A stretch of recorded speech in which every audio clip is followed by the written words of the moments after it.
कार्यक्रम वागधारा में आप सभी दर्शकों का स्वागत है और इस कार्यक्रम के माध्यम से हम भिन्न भिन्न साहित्यकारों से मुलाकात करते हैं, कैसे लोकमानस में वो महसूस करते हैं और फिर उसे अपनी कलम के माध्यम से उकेरने की कोशिश करते हैं।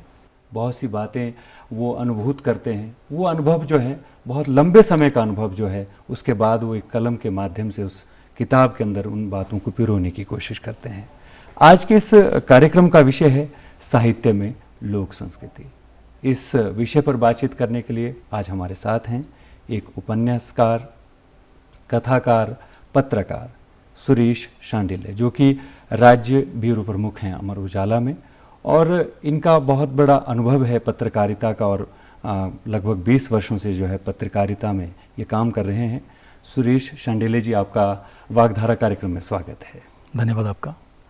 आज का जो विषय है साहित्य में लोक संस्कृति, इस विषय पर जाने से पहले हम ये जानना चाहते हैं, क्योंकि आपने बहुत लंबे समय से जो है एक तैयारी के साथ आप थे और आपकी ये जो अपनी किताब आई, फिर आप जो हैं मुखर हुए, आपने बहुत पत्रिकाओं में भी काम किया, लेकिन सबसे पहले जानना चाहते हैं कि आपके अंदर ये साहित्य का जो बीज है कैसे अंकुरित हुआ? देखिए, साहित्य का जो बीज है ये बचपन से ही अंकुरित हुआ जी। होता क्या है कि आपने क्या बनना है, आगे क्या करना है, इसका जो बीज है बचपन में ही पड़ जाता है जी। शुरू में तो जैसे हम जाते थे अपने ननिहाल, तो नानी जी हमें कहानियाँ सुनाती थी, कई कहानियाँ सुनाती थी, लोक कथाएँ। तो उनमें जैसे कोई चुचड़ा की कथा है जी, या कोई ऐसे ऐसे पात्र होते थे। बिल्कुल। तो हम सुनते थे, बड़े शौक़ से सुनते थे। बचपन में तो जब बिल्कुल बचपन में था तो उस समय घर में टीवी भी नहीं था, तो ये कथाएं ऐसे सुनते रहते थे। तो उससे एक जिज्ञासा होती थी कि यहाँ ऐसा हुआ, वहाँ ऐसा हुआ, पूरे चाव से सुनना, बातें सुनना। उसके बाद क्या हुआ कि मैं ज़िला शिमला की तहसील ठियोग का एक स्कूल है, बगैन स्कूल, वहाँ पर कुछ पत्रिका आती थी, जैसे हिमप्रस्थ, विपाशा, तो उसमें कहानियाँ होती थी जी। तो मैं जैसे टाटपट्टी के नीचे छिपा देनी ये पत्रिका और खाली टाइम में पढ़ते रहना कहानियाँ। तो जैसे उसमें विपाशा में कहानी आती थी, ये हिमप्रस्थ में आती थी, उनको पढ़ना, वहाँ टेबल होता था उस पर रखी थी, फिर पढ़ के वहाँ छोड़नी, ऐसी रुचि जागी। फिर शिव महापुराण कहीं से हाथ लग गया, वो पढ़ लिया 8वीं या 9वीं क्लास में। सुख सागर हाथ लगा, पंचतंत्र की किताब एक हाथ लगी, तो उसको पढ़ लिया। तो ऐसे करके जो है ये जब कथाओं में रुचि जागी, तो बाद में आहिस्ता आहिस्ता ये जब पता लगा कि ऐसे लिखी जाती है कहानियाँ, तो लिखना भी शुरू कर दिया। तो बाद में जो है ये गिरिराज में मेरी पहली कहानी छपी थी, चुनौती। और उसके बाद जो है ये सर्जक पत्रिका ठियोग से निकलती थी, मधुकर भारती होते थे, वो निकलते थे, उसमें छपी दूसरी कहानी कौवा कुड़कुड़ाया था। फिर कई पत्रिकाओं में कहानियाँ छपती रही। तो इससे जो है साहित्य की ओर रुझान बढ़ा और साहित्य पढ़ना भी शुरू किया और फिर लिखता भी रहा। बहुत बड़ी बात है, क्योंकि साहित्य को पढ़ना पहले मूल बात है जी। जब आप साहित्य पढ़ते हो तभी कहीं ना कहीं वो बीज जो है हमारे अंदर अंकुरित होता है जी। आप बहुत मतलब यूँ कहें कि एक गांव से ताल्लुक़ रखते हैं, धानो गांव, जो कि तिसौल तहसील ठियोग के अंतर्गत आता है। वहाँ ग्राम्य परिवेश से और फिर आपने आज जो दायित्व आप निभा रहे हैं, इस दायित्व तक आना बहुत बड़ी बात है अपने आप में। और आपकी एक किताब जो है हाल ही में जो है छपी है, जिसमें आपने भिन्न भिन्न जो लोक परंपराएं हैं, हमारी लोक संस्कृति है, उसको पिरोने की कोशिश की है। और उस अपनी किताब का जो आपने टाइटल दिया है, उसका जो नाम दिया है, पुनर्वास दिया है। सबसे पहले तो हम इस पुनर्वास पे बात करेंगे कि आपने तमाम बातों का समावेश किया और एक शब्द पे छोड़ दिया, पुनर्वास। उसके बारे में आप ज़रूर बताएं। जैसे आपने अभी कहा कि मैं गाँव से आता हूँ जी, मेरा बचपन गांव में बीता और उसके बाद आगे की पढ़ाई जो है ये शहर में हुई, 10वीं के बाद की जी, और नौकरी भी शहर में, लेकिन गांव से जुड़ा रहता हूं अभी भी। तो मेरे पास दोनों अनुभव है, गांव का भी शहर का भी जी। अब ये जो पुनर्वास है, ये बहुत सारी चीज़ों का पुनर्वास है। शहर से गांव जाने का पुनर्वास, और जो शहरीकरण की एक जो होड़ है, आफादाफी है, उसमें शहर कैसा है, गांव कैसा है जी, उसकी एक पड़ताल है इस उपन्यास में। दूसरा कि इसमें बहुत सारी चीज़ों का पुनर्वास मैंने दर्शाने की कोशिश की है। पुनर्वास एक बहुत ही सकारात्मक शब्द है जी, एक होता है विस्थापन। विस्थापन मतलब उजड़ना जी, पुनर्वास मतलब फिर से बसना, रिहैबिलिटेशन। बिल्कुल। तो एक तो ये टाइटल जो है पॉजिटिविटी है इसमें, एक सकारात्मकता है। और अगर किताब का टाइटल सकारात्मक हो तो एक सकारात्मक जो दृष्टि है, एक जो पाठक की पहली दृष्टि है वो एक सकारात्मकता पर जाती है जी। दूसरा फिर ये एक लेखक के लिए सबसे मुश्किल काम होता है कि वो ऐसा टाइटल दे जो कि पूरी किताब का जो है एक एक शब्द, एक एक इसका जो पैराग्राफ है, अध्याय है और इसके खंड हैं उससे जुड़े, उससे कनेक्ट हो। तो उसके लिए जो है ये पुनर्वास जो है ये काफ़ी मंथन के बाद ये शब्द मेरे पास आया और ये मैंने टाइटल दिया। और इसकी खास बात की इसके दो चरित्र हैं, एक जो हरनाम शरण है और एक इसका जो प्रमुख पात्र है ये राम प्रकाश जी। राम प्रकाश जो है, हरनाम शरण जो है वहाँ से पंजाब से है, होशियारपुर से, वो ग्रामीण अंचल में बसता है, पुनर्वास होता है। फिर उनका बेटा जो है राम प्रकाश गांव से उजड़ता है और उसके बाद जो है कोई 35 साल बाद जो है या 40 साल बाद जो है राम प्रकाश का पुनर्वास होता है। वाह। ये इसका जो शीर्षक है। इसके अलावा इसमें बहुत सारी चीज़ों का पुनर्वास दर्शाने की कोशिश की है। गांव की बहुत सारी चीज़ें हमने खो दी है, मूल्य, कई मूल्य खोए हैं, कई ऐसी चीज़ें खोई हैं जो हमारे लोक में मौजूद है।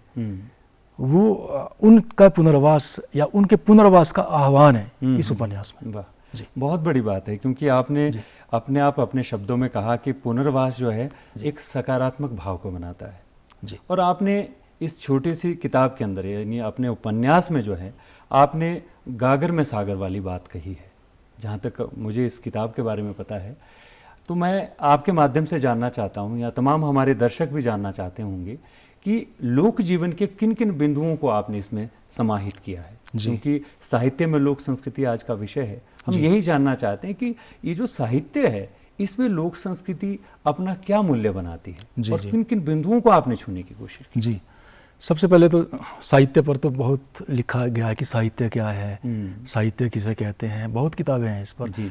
और विद्वानों से आप अक्सर सुनते हैं साहित्य की अलग अलग परिभाषाएं, लेकिन साहित्य की जो मूल बात है, जैसे संस्कृत में कहते हैं कि सहितस्य भाव साहित्य, तो जो साहित्य का भाव है वही साहित्य है। और साहित्य यानी जिसमें सभी के साहित, सभी के हित का भाव का भाव हो, वो साहित्य है। और जैसे महावीर प्रसाद थे, वो कहते थे कि ज्ञान राशि के संचित कोश का नाम साहित्य है। और प्रेमचंद कहते थे कि साहित्य जीवन की आलोचना है जी। और साथ में जो है साहित्य वाचिक और लिखित दो तरह से मौजूद होता है, वाचिक और लिखित। और जो ये लोक में जो है वाचिक ज़्यादा होता है, जैसे मैंने बोला नानी कथाएं सुनाती थी तो जी। तो साहित्य के जो तत्व मानेंगे, जैसे भाव तत्व है, इसका बुद्धि तत्व है, कल्पना तत्व है, शैली तत्व है, ये इसके तत्व माने गए हैं। और ये तो ही साहित्य की बात। फिर जो संस्कृति की बात करते हैं हम कि संस्कृति क्या है, तो संस्कृति जो है किसी समाज में गहराई तक व्याप्त गुणों के समग्र स्वरूप का नाम है, ये संस्कृति हुई। और संस्कृति का जो शब्दार्थ होता है जैसे उत्तम और सुधरी हुई स्थिति, वो संस्कृति हुई। अब लोक की बात करते हैं कि लोक क्या है, तो लोक जो है उसको सर्वसाधारण जनता से इसका अभिप्राय है, जैसे व्यक्तिगत, हाँ, व्यक्तिगत पहचान ना होकर एक सामूहिक पहचान है लोक। जैसे कोई क्षेत्र विशेष और जैसे उस क्षेत्र विशेष के रीति रिवाज, प्रथाएं, परंपराएं, क्षेत्रीय स्थानीय भाषा, लोक धर्म, जहाँ ये चीज़ें इकट्ठी होती है किसी समुदाय विशेष की, वो लोक है। तो मतलब कोई समुदाय विशेष जिसकी अपनी भाषा है, बोली है, लोक धर्म है, परंपराएं हैं और लोकगीत है, लोक गाथाएँ हैं, वो लोक हुआ। और उससे जो जुड़ा हुआ साहित्य है, वो चाहे वाचिक है चाहे लिखित है, वो साहित्य हुआ। और संस्कृति जो है आपका जो है उसका सुधरा हुआ रूप संस्कृति है। तो ऐसे में जो है साहित्य में जो लोक संस्कृति है वो स्वाभाविक रूप से आती है जी। कोई भी लेखक होगा वो अपने लोक से वो अछूता नहीं हो सकता। उसके अपने लोक के अनुभव होंगे, उसके अपने जो लोक है वहाँ की कई ऐसी बातें होगी जो उसके जीवन में जिसकी गहरी छाप होगी, वो साहित्य में आएगी। आप जिसकी बात करें, आप चाहे आंचलिक साहित्य की बात करें, आप सामान्य साहित्य की बात करें, चाहे वो फणीश्वर नाथ रेणु का साहित्य हो, ये जो जिसमें ठेठ आंचलिकता है, चाहे प्रेमचंद का साहित्य हो जी, यहाँ तक कि चाहे शहरों में लिखा गया साहित्य हो, उसमें जो है जो आदमी लोक से जुड़ा रहा होगा, जिसका लोक जीवन का अनुभव रहा होगा, उसमें लोक तो आएगा ही आएगा। बिल्कुल। तो इसलिए हम जो आपने कहा कि साहित्य ये जो है साहित्य में लोक संस्कृति, जी, साहित्य में लोक संस्कृति आएगी और इसके बिना साहित्य रचा नहीं जा सकता है। जी जी। और मैं तो ये मानता हूँ जिसने लोक जीवन जिया है, खास करके उस लेखक की बात करता हूँ। बहुत बड़ी बात है जी। लेकिन इसके साथ साथ ये जानना चाहेंगे कि जो आपकी किताब पुनर्वास है जी, उनमें कौन कौन से मुख्य बिंदु हैं जो आपने समाहित किए हैं? जी, देखिए जो पुनर्वास है जी, जैसे हमारा विषय है साहित्य में लोक संस्कृति, जी, इसके शुरू के जो अध्याय है 3 या 4 अध्याय, जी, वो लोक संस्कृति लोक परंपराओं से ही शुरू होते हैं। जी, हमारे यहाँ जैसे एक लोक परंपरा जो है वो अब ये परंपरा खत्म होने लगी है जब से ट्रैक्टर आ गए, पावर टिलर आ गए। जी, जी, बैलों को जोतने की जो परंपरा थी कि बैलों को जोता जाता था, बैलों को पाला पोसा जाता था, वो परिवार का अंग होते थे। जी। तो इस उपन्यास में इसकी शुरुआत ही 2 बैलों से होती है। 2 बैल थे। ये आत्मकथात्मक शैली में लिखा गया उपन्यास है। ये आत्मकथा नहीं है, लेकिन शैली आत्मकथात्मक अपनाई है। आत्मकथात्मक है। मतलब इसमें मैं चरित्र हूँ और पिता चरित्र हैं। गवाह हैं आप, आपके सामने की ये सारी कहानी है। जी। तो वहाँ जो है उसमें मैं चरित्र जो है, मेरे घर में 2 बैल होते हैं, गेरू और काल्टू। तो वो जो गेरू और काल्टू है वो सत्ता के भी प्रतीक हैं, राजनीति के भी प्रतीक हैं। वो जैसे एक को दाहिनी साइड जोड़ते हैं, जब आप हल चलाते हैं एक को बाईं ओर जोड़ते हैं। जी। तो एक दाहिनी विचारधारा है, एक बाईं विचारधारा है, उसके भी प्रतीक है दोनों। बिल्कुल। तो वो गेरू और काल्टू जो है वो राजनीति ओबरे से शुरू हो जाती है, गौशाला से शुरू हो जाती है, वर्चस्व की लड़ाई वहाँ से शुरू हो जाती है। तो आपस में लड़ते हैं, उनका संघर्ष है इसमें, तो लड़ते हैं। जो जीत जाता है वो राजा बन जाता है मवेशियों का। तो गांव में ये अक्सर देखा जाता था कि जैसे मवेशियों का एक टोला होता था, उसका जो प्रमुख एक बैल होता था, वो उसी के इशारे पर सारे चलते थे, उसे डरते थे सारे, अनुशासन में रहते थे सारे पशु।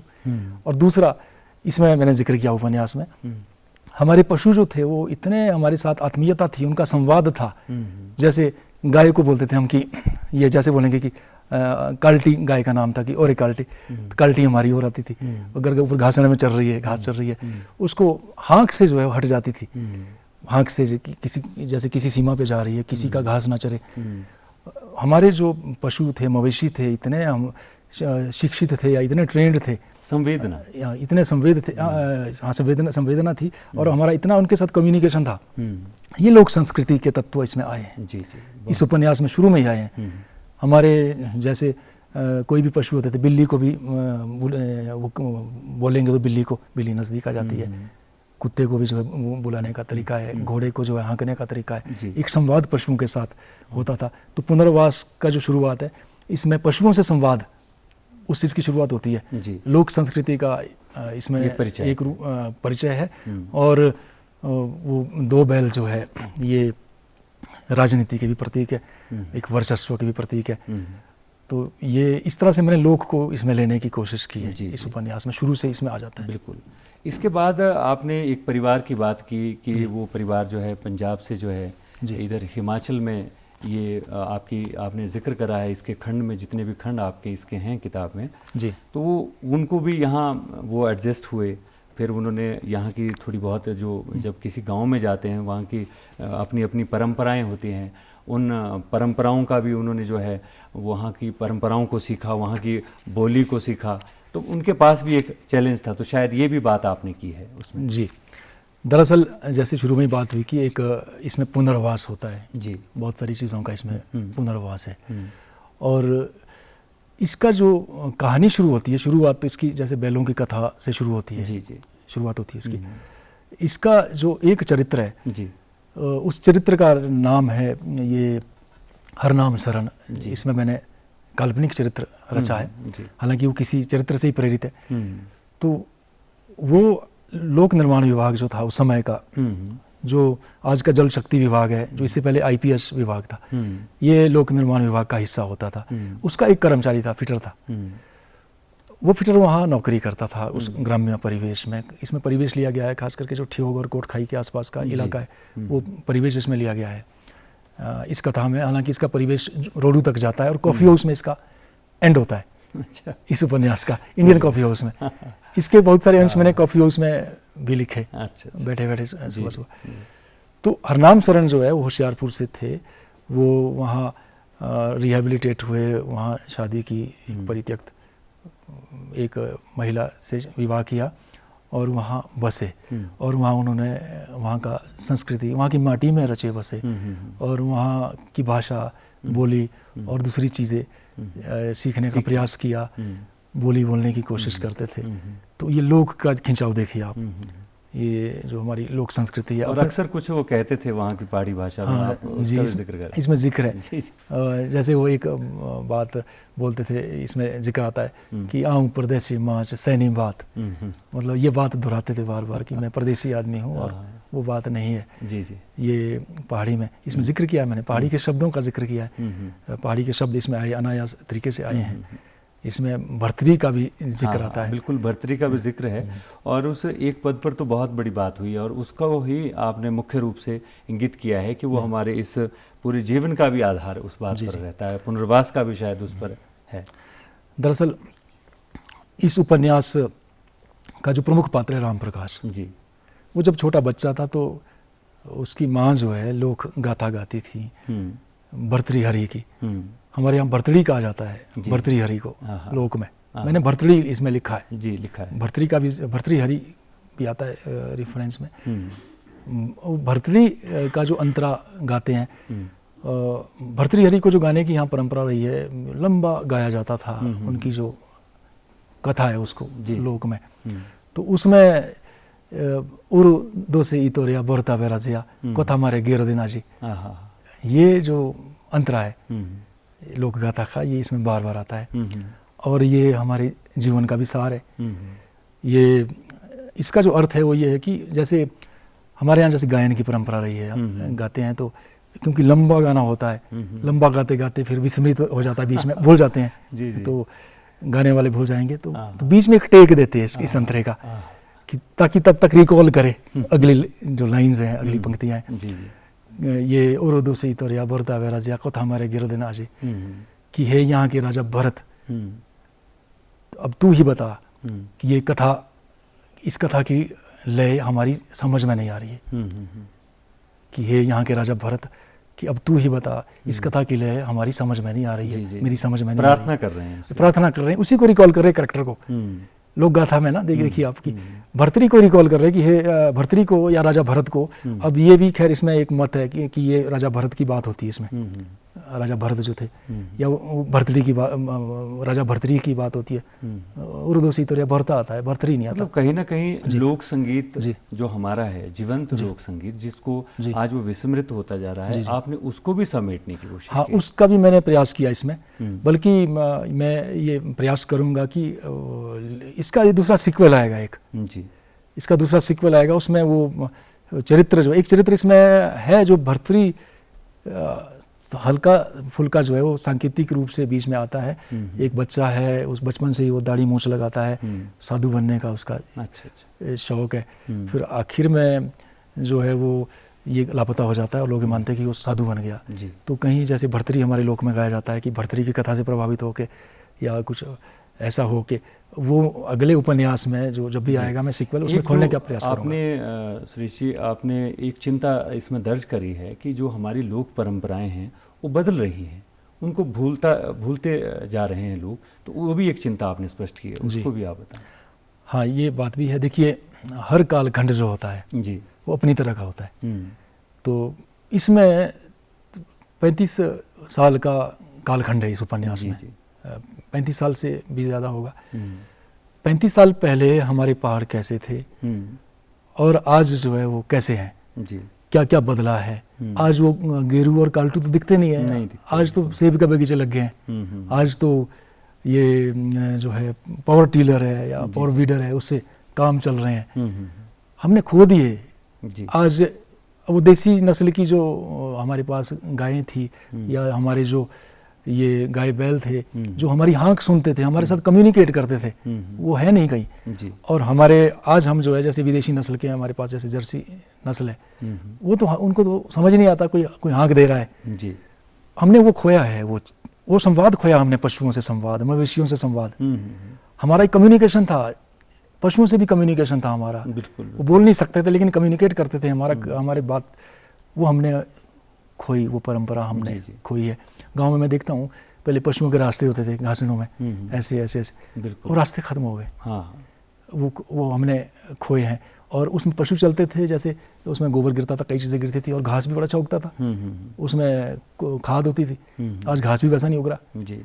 और उसके अलावा आधुनिकीकरण है, मोबाइल, बच्चे जो है जैसे नानी कहानी सुनाती थी, अब नानी से कहानी सुनने का किसको मतलब है। हमारे बच्चों ने तो पहाड़ी बोली बोल दी जी जी जी। बहुत बड़ा नुकसान हुआ है ये हमारी जो लोक बोली है, हमारी जो लोक की जो भाषा है, हम कहीं ना कहीं जिम्मेवार हैं, अपने बच्चों को नहीं सिखा रहे। हम हिंदी सिखा रहे, अंग्रेजी सिखा रहे, पहाड़ी नहीं सिखा रहे, और आने वाली जो जनरेशन है वो पहाड़ी बोली नहीं बोल पाएगी, समझ नहीं पाएगी। हम ये बदलाव जो आ रहा है, जो बदलाव की बात की मैंने इसमें इंगित किया उपन्यास में, हमारा जो ये साहित्य में कहाँ से आएगा फिर वो लोग जी जी जी। वो चीज़ें कहाँ से आएगी जब होगी ही नहीं, जो नई जनरेशन कैसे लिखेगी उन चीज़ों को, और उनके मूल्य जो है वो हम खो रहे हैं। बिल्कुल जी, ये चिंता बहुत आपने कही है, और आपने तमाम जो बातें की हैं उसमें कहीं ना कहीं जो हमारा ग्राम्य जीवन है, और कई बार जो है गांव से शहर की ओर और शहर से गांव की ओर, ये जो यात्रा है ये कहीं ना कहीं हमारे पूरे लोक जीवन को, हमारे जीवन को दर्शाती है। और कहीं ना कहीं ये आपकी जो उपन्यास है पुनर्वास, ये सभी को जो है एक संदेश के रूप में है। और आपने विस्तृत चर्चा जो है इस कार्यक्रम के माध्यम से आज के विषय पर की, इसके लिए हम आपके धन्यवादी हैं। आपने कार्यक्रम में बहुत से सार्थक बातें की हैं, जिन बातों का सरोकार जो है आम जनता से है और लोक जीवन से है, क्योंकि बहुत सी बातें जो हैं वो लोक जीवन की उठाई गई हैं कि किस तरह से जो है हमें अपने ग्राम्य परिवेश में वापसी करनी है। आप इस कार्यक्रम में आए, इसके लिए आपका बहुत बहुत धन्यवाद। आपका भी बहुत बहुत धन्यवाद जगदीश जी, और दूरदर्शन का धन्यवाद इस अवसर को देने के लिए। धन्यवाद। कार्यक्रम वागधारा में आज के विषय यानी कि साहित्य में लोक संस्कृति, इस विषय पर बातचीत की। अगले कार्यक्रम में आपके साथ एक नए विषय पर हम चर्चा करेंगे। तब तक के लिए आज्ञा दीजिए। नमस्कार।